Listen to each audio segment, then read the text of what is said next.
আমার ঘুম পাচ্ছে, ঘুম পাওয়া, ঘুম ভাব, সেটার ইংরেজি হচ্ছে ফিলিং ড্রাউজি। আর আমরা যে রাতে ৮ থেকে ১০ ঘন্টার জন্য যেটা ঘুমাই, সেটাকে বলা হয় sleep. I sleep at night.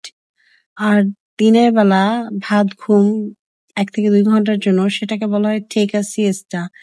I take a siesta after lunch.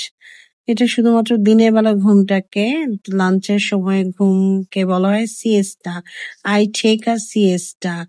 আর যেকোনো সময় ৫ থেকে ১০ মিনিটের জন্য যে একটা রেস্ট নেই বা ছোট্ট একটা ঘুম দেই, জাস্ট ৫ থেকে ১০ মিনিটের জন্য, সেটাকে বলা হয় nap. I take a nap. আর ঘুম পাওয়া ইংরেজি হচ্ছে ফিলিং ড্রাউজি।